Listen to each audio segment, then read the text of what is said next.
कोनो बीरा कोनो डहरने बोलतिया बिधनुरिया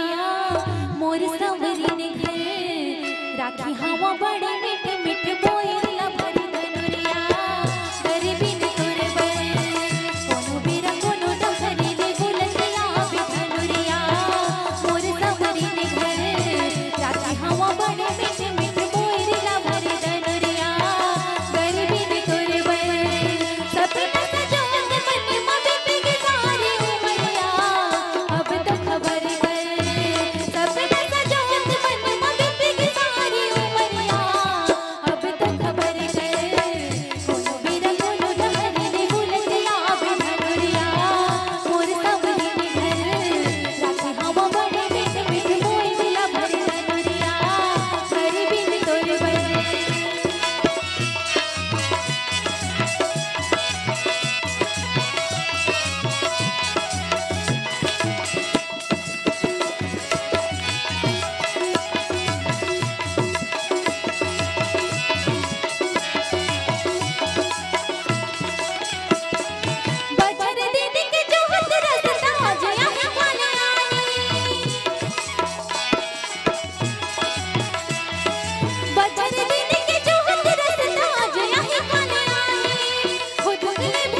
अगर आपको हमारा ये वीडियो पसंद आया हो तो लाइक, कमेंट और सब्सक्राइब ज़रूर कीजिए।